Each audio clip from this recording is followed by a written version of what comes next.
Platonic solid seems like a glimpse into the realm of forms or ideas that exist in the ether, the underlying substrata of reality. This could be similar to what people call the Akashic records, though I don't see it as a specific place. It feels more to me like the entirety of consciousness itself. Every individuated being of charge, each with its own signature, can pick up information from this larger Akash through its antenna. The field is the larger mind. It holds all possibilities, all blueprints, all potential ingredients that can be made within the system. I don't know if there is only one system or many, or if the system itself shifts depending on the individual's frequency, tuning capacity, or perception practice. Maybe realities aren't separate at all. Maybe the interface that our essence is operating through is what creates the sense of a defined reality. Whatever the design of the interface determines what we can perceive and how far we can contemplate what is actually occurring. When considering Platonic solids and the realm of ideas, it feels as if the ether, the total field of information, responds when there is a concentration of charge, a thought, a form, an observation, or an intention disturbs the stillness. That disturbance oscillates, begins to spin, and initiates electromagnetism. Plasma emerges as the excitation of the ether.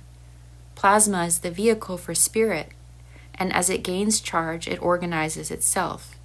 It feeds on the charge, and it forms its own torus field. At the center of the field is the dielectric core, the point of inertia, the place where infinite potentials can unfold. This is the seed or the womb or the yolk, the point from which the individual system begins to express its blueprint.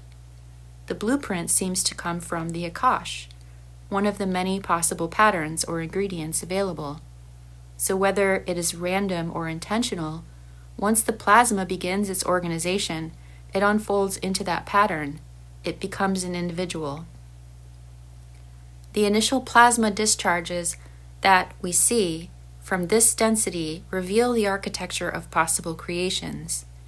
They show the armature, the skeletal outlines, the nervous system-like grids of forms that could exist. Sometimes these discharges resemble spines, creatures, symbols. If those discharges gathered enough surrounding charge into themselves, maybe they could become self-sustaining individuals, continuing the process through mineralization, density, and the phases of the ether. In ancient texts and mythologies, there are stories of plasma beings or fallen gods interacting with the realm. Maybe this referred to a time when the Earth's own torus field was forming, and all biology was being expressed from its dielectric core. Perhaps plasma, from the outside field, entered or wove itself into the system like being struck by lightning, and animated nature or early beings in a new way.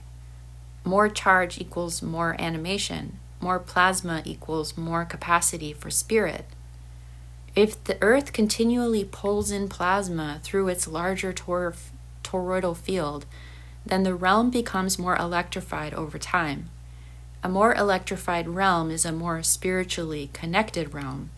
The realm evolves by becoming aware of itself, and the beings within it become more aware through this increased charge, as within, so without. So when the ether is more charged, the field becomes more coherent, and the connectivity increases, like a fiber optic open source internet of plasma pathways, or Ethernet of plasma pathways. The architecture of reality becomes easier to perceive. The Platonic solids, the forms, the ideas, the blueprints, they appear not as abstract concepts, but as expressions of how the ether organizes itself when consciousness concentrates, observes, or intends. This is an exploration of the underlying patterning that shapes form, perception, reality, interfaces, and the emergence of individuated beings of charge moving through the field.